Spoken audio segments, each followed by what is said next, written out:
गुना में यात्री बस और डंपर में भीषण टक्कर हो गई। टक्कर के बाद यात्री बस में आग लग गई और पूरी तरह से वो बस जल गई। हादसे में 13 लोगों की मौत हो गई, कई यात्री झुलस गए। सभी घायलों का जिला हॉस्पिटल में इलाज चल रहा है। हम भी चाहते हैं कि गुना लगाइए उस वक्त गुना में क्या स्थिति रही होगी जब डेड बॉडीज को निकाला जा रहा था, वहां से हटाया जा रहा था तो एक एक अंग निकल रहे थे। कितना भीषण हादसा हुआ होगा ये। 8 बजे तकरीबन गुना बस स्टैंड से ये बस अरोन की तरफ आगे बढ़ी और उसके बाद 8:30 से 9 के बीच एक भीषण हादसा हुआ। खबर ये भी है कि डंपर न्यूट्रल में गाड़ी को आगे बढ़ाने की कोशिश कर रहा था, उतार रहा था ढलान पर, और इसके बाद ब्रेक जाम हो गया और ब्रेक जाम होने की वजह से वो अनकंट्रोल हुआ और उसके बाद बस से टकराहट हो गई। और इस टक्कर में डंपर का ड्राइवर चपेट में आया और इसके साथ 12 सवारियां जो बस में थी वो चपेट में, यानी कुल 13 लोगों की जान गई है। और अब आपको बता दें कि हादसा हुआ कैसे, क्योंकि इसकी पुनरावृत्ति ना हो, दोबारा इस तरह की दुर्घटना ना हो, इसलिए जानना बहुत ज़रूरी है। गुना से अरोन जा रही थी बस, 8 बजे बस स्टैंड से निकली थी। सामने से आ रही डंपर से इसकी टक्कर हुई, बस पलट गई। बस पलटने के बाद बस में आग लग गई। बस में करीब 30 यात्री सवार थे। इस भीषण ठंड में ये सभी यात्रा कर रहे थे और 30 यात्री सवार थे। सामने से आ रही डंपर से ये टक्कर हुई है। डंपर का ड्राइवर भी जल गया है, उसकी भी जान चली गई है और 12 सवारी जो बस में थी, यानी ओवरऑल संख्या 13 पहुंच जाती है। हालांकि सीएम को जैसे ही इस बात की जानकारी हुई, उन्होंने तुरंत कहा कि घायलों का समुचित इलाज होना चाहिए, बेहतर इलाज होना चाहिए। एसडीआरएफ की टीम मौके पर पहुंच गई थी। रेस्क्यू का कार्य 12 से 1 के बीच कर लिया गया। ये सीएम का ट्वीट है, मोहन यादव का उनका ट्वीट है। उन्होंने प्रार्थना की है और मुआवजे का ऐलान के साथ साथ ये कहा है कि इस तरह की दुर्घटना की पुनरावृत्ति ना हो। ये उनका ट्वीट है। जो घायल है 50-50 हजार रुपए का मुआवजा और जिनकी जान गई है उनके परिवार वालों को 4-4 लाख रुपए मध्य प्रदेश सरकार की तरफ से दिया जाएगा। कुल इसमें 13 लोगों की जान गई है। डंपर सवार जो ड्राइवर था उसकी जान गई है और 12 लोग जो बस में मौजूद थे उनकी जान गई है।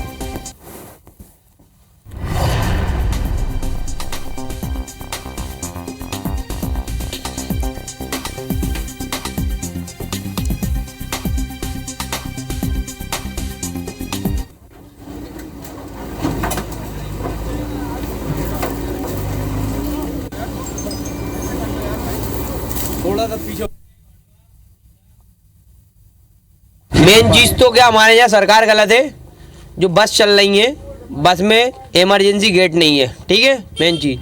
और जो 5 स्टार जो पानी वाली आई थी वो बहुत लेट आई, उसमें पानी नहीं था, ठीक है। किस लिए? मैं खुद डंपर के ड्राइवर को निकाल के आया हूँ। पुलिस वाला मेरे सिंह 2 स्टार उसने मेरे सिंह निकलवाया है। प्रशासन क्या कर रही है जी? ये प्रत्यक्षदर्शी हैं, चश्मदीद हैं, जो रेस्क्यू के कार्य में सहयोग इन्होंने किया। इनका कहना है कि जो दमकल की गाड़ी मौके पर पहुंची उसमें पानी नहीं था। और दूसरी तरफ ये सवाल भी उठा रहे हैं, जो कि वाजिब सवाल है, कि बस में एग्जिट डोर नहीं था। ये बड़ी लापरवाही है। और जानकारी ये भी मिली है कि बस खटारा बस थी और इस तरह की मध्य प्रदेश में घटना कोई पहली बार नहीं, इसके पहले भी एक दर्दनाक घटना हुई है। लेकिन सवाल ये है कि इन हादसों के बाद भी हम सबक क्यों नहीं लेते? क्यों तमाम जिंदगियों को खतरे में डाल देते हैं? सबक क्यों नहीं लेते? गुना में भीषण जो सड़क हादसा हुआ है, आप अंदाज़ा लगाइए कि 13 लोग जिंदा जलकर उनकी जान चली जाती है। गुना में भीषण हादसे में। जब 8 बजे ये लोग गुना बस स्टैंड से निकले होंगे तो अपने गंतव्य स्थल के निकले होंगे। बहुत सारे लोगों के काम होंगे, जैसे एक बेकरी वाला था, वो बता रहा था कि मुझे सुबह पहुंचाने जाना था बेकरी। तमाम लोग थे, तकरीबन 30 लोग इस बस में सवार थे, जिन्हें इस बात का भनक भी नहीं था, अंदाज़ा भी नहीं था कि उनके साथ ये दर्दनाक घटना होने वाली है। और उसके बाद अरोन की तरफ ये जब बस जा रही थी तो भीषण हादसा होता है और उसमें 13 लोगों की जान चली जाती है। नीरज इस वक्त हमारे साथ फ़ोन लाइन पर है, लाइव भी है। नीरज योगी उस वक्त मौके पर पहुंचे। सबसे पहले उन्होंने इन तस्वीरों को मध्य प्रदेश की जनता को दिखाया, बताया, अपडेट दिया। उसके बाद मौके पर प्रशासन और रेस्क्यू की टीम पहुंची, SDRF की टीम भी पहुंची।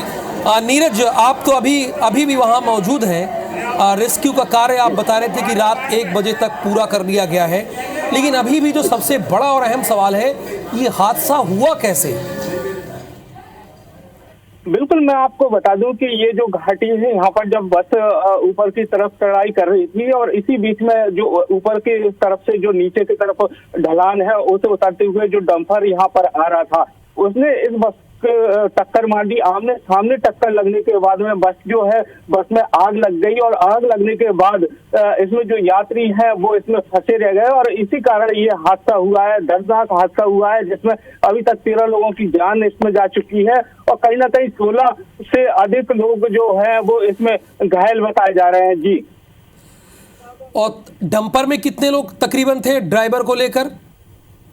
बिल्कुल, मैं बता दूं कि यहाँ पर जो प्रत्यक्षदर्शी हैं उनके अनुसार डंपर में 2 लोग थे जो बैठे हुए थे और कहीं ना कहीं टक्कर लगने के बाद डंपर के जो आगे का हिस्सा है वो भी दब गया था। कहीं ना कहीं जो लोग मौके पर मौजूद थे उन्होंने डंपर से भी ड्राइवर को बाहर निकाला है और इसी बीच यहाँ पर चीख पुकार का शोर मच गया था और जो लोग यहाँ पर मौजूद थे उन्होंने बस के अंदर से भी लोगों को निकालना शुरू किया और प्रशासन के मौके पर पहुंचने के बाद रेस्क्यू चलाया गया और करीब 1:30 बजे तक ये रेस्क्यू चलाया गया। यहाँ पर हम देख रहे हैं कि मौके पर किस तरह के हालात हैं। यहाँ पर जो बस है वो पूरी तरह से जल चुकी है, पूरा सामान यहाँ पर बिखरा पड़ा हुआ है। जो लोग इसमें मौजूद थे यहाँ पर खून के काफी धब्बे हैं और जो कांच पड़े हैं टूटे वो यहाँ पर दिखाई दे रहा है स्पष्ट रूप से। सुबह से ही लगातार लोग यहाँ पर आना जाना शुरू हो गया है और कहीं ना कहीं यहाँ पर देखा जा रहा है कि उनका कोई सामान यहाँ पर पड़ा है और कई लोग यहाँ पर देख रहे हैं कि किस तरह का ये घटनाक्रम रहा है, दर्दनाक हादसा रहा है, जिसे लेकर लोग रात से ही इस घटना पर नजर बनाए हुए हैं और कहीं ना कहीं देख रहे हैं कि एक दर्दनाक बड़ा हादसा हुआ है। जी नीरज, एक आपसे ये भी जानकारी चाहिए थी, चूंकि आप कह रहे हैं कि 16 घायल हैं, क्या उन सब के बारे में पहचान उनकी हो गई है? उनके परिवार वालों को जानकारी दे दी गई है? क्योंकि अब तो 8:07 हो रहा है। जी बिल्कुल, ये काम रात में ही पूरा कर लिया गया था। लोगों की पहचान की जा चुकी थी, लेकिन कुछ ऐसे लोग थे जिनके जो बेहोश हो गए थे, जिनसे बात नहीं हो पाई थी, उनकी भी पहचान यहाँ पर की गई है और कहीं ना कहीं जो परिजन है उनके परिवार के लोगों के इस बारे में जानकारी दी गई है कि ये एक घटनाक्रम हुआ है और इसमें जो लोग जो सवार थे उनको यहाँ पर जिला अस्पताल में भर्ती कराया गया है, जहाँ पर इनका इलाज अभी यहाँ पर जारी है। जी, घायलों की भी हालत कैसी है, स्थिति कैसी है? जो घायल है वो जिला अस्पताल में भर्ती है और उनका इलाज लगातार जारी है। कुछ ऐसे यात्री हैं जिनकी हालत बेहद नाजुक बताई जा रही है और कहीं ना कहीं जो जिला अस्पताल के जो डॉक्टर हैं वो लगातार उनका चेकअप कर रहे हैं और लगातार उन पर नजर रखी जा रही है और अगर आवश्यकता पड़ी तो डॉक्टरों का कहना यह है। एक चीज नीरज, इस बस की कंडीशन कैसी थी? चूंकि डंपर में देख रहा हूँ, दोनों गाड़ियों की स्थिति देख रहा हूँ, डंपर को उतना नुकसान नहीं पहुंचा है, बस तो पूरी तरह से जलकर खाक हो गई है और ऐसा लग रहा है कि किसी ने उसे चकनाचूर कर दिया हो। बस की कंडीशन कैसी थी जब ये गुना से निकली थी? इसकी फिटनेस कैसी थी? क्या जानकारी आपको मिली? बिल्कुल, जब ये गुना से निकली थी तब पूरी तरह से इसमें यात्री सवार थे और अच्छी तरीके से मतलब जैसे ही यहाँ से रवाना हुई बस, तो ये जो घाटी चलते समय जब सामने से जो डंपर भारी भरकम रहता है और उसमें जैसे ही इसकी टक्कर सामने से पड़ी है, इसके बाद जो बस है वो पूरी तरह से क्षतिग्रस्त हो गई। और बड़ी बात मैं नीरज आपसे ये जानना चाह रहा हूँ, चूंकि मध्य प्रदेश की जनता भी आपके जरिए जानना चाह रही है, क्योंकि कोई नई बात नहीं है, मध्य प्रदेश के कई इलाकों में बहुत ही खटारा बस चलती है, ये सबको पता है। जब मैं रिपोर्टिंग करने वहाँ गया था तो मैंने भी इस चीज़ को देखा था। तो ये जो गुना से बस निकलती हैं या जो निकली, उसकी कंडीशन कैसी थी, उसकी फिटनेस कैसी थी? जी बिल्कुल, जिस तरह से यहाँ पर ग्रामीण क्षेत्रों पर ग्रामीण रूट पर जो बसें चल रही हैं वो अधिकतर खटारा और अधिकतर ऐसी बसें हैं जो अनफिट हैं, जिन्हें लेकर कई बार शिकायतें भी की गई हैं। कई बार यात्री भी इस बारे में शिकायत कर चुके हैं, बताते हैं कि पैसा तो वसूला जाता है लेकिन उन्हें जो सुरक्षा के साथ जो यात्रा कराई जानी चाहिए उसमें कई बार चूक होती है और इस तरह के हादसे होते रहे हैं। इसी बात को लेकर लगातार पहले भी कई हादसे घटित हुए हैं और इस बार भी कई जो प्रत्यक्षदर्शी हैं उनका कहना है कि ये बस भी लगातार शायद वैसी रही है जिसमें एक्सीडेंट हो सकती है या फिर जो भी बस है वो मतलब खटारा हो सकती है, ऐसा भी लोगों का कहना है। लेकिन प्रशासन इस बात को दूसरे रूप में ले रहा है। उनका कहना है कि इस पूरे मामले की पूरी जांच की जाएगी कि आखिर बस कैसे की, क्या वो फिट थी या फिर पूरे कागज कंप्लीट थे, ड्राइवर का लाइसेंस था या नहीं, ये पूरे जांच के विषय है जिन पर जांच की जाएगी। जांच की बात भी सामने आ रही है, लेकिन बड़ा सवाल यही है कि 13 लोगों की जान जाने के बाद आखिर इनकी मौत का जिम्मेदार अब कौन है और कौन इसको तय करेगा कि आखिर गलती किसकी थी। जी बिल्कुल स्वाभाविक बात है, चूंकि 13 लोगों की मौत का प्रश्न है। ये सारे लोग अपने अपने गंतव्य स्थल के लिए निकले थे, लेकिन एक लापरवाही की वजह से, चाहे डंपर चालक की लापरवाही की वजह से हो या बस चालक की लापरवाही की वजह से हो, 13 लोगों की जान गई है। ये अब तक की सबसे दुखद दुर्घटना है, इसमें कोई दो राय नहीं है। लेकिन सवाल ये है कि हम इन दुर्घटनाओं से सबक क्यों नहीं लेते? क्यों बार बार इस तरह की घटनाओं की पुनरावृत्ति होती है, हमारे सामने इस तरह की घटनाएं आती हैं? 16 से ज़्यादा लोग सोचिए जख्मी हैं और वो भीषण मंजर, यकीन मानिए अगर आपने उस वक्त देखा होता ना तो आपके भी रोंगटे खड़े हो जाते हैं।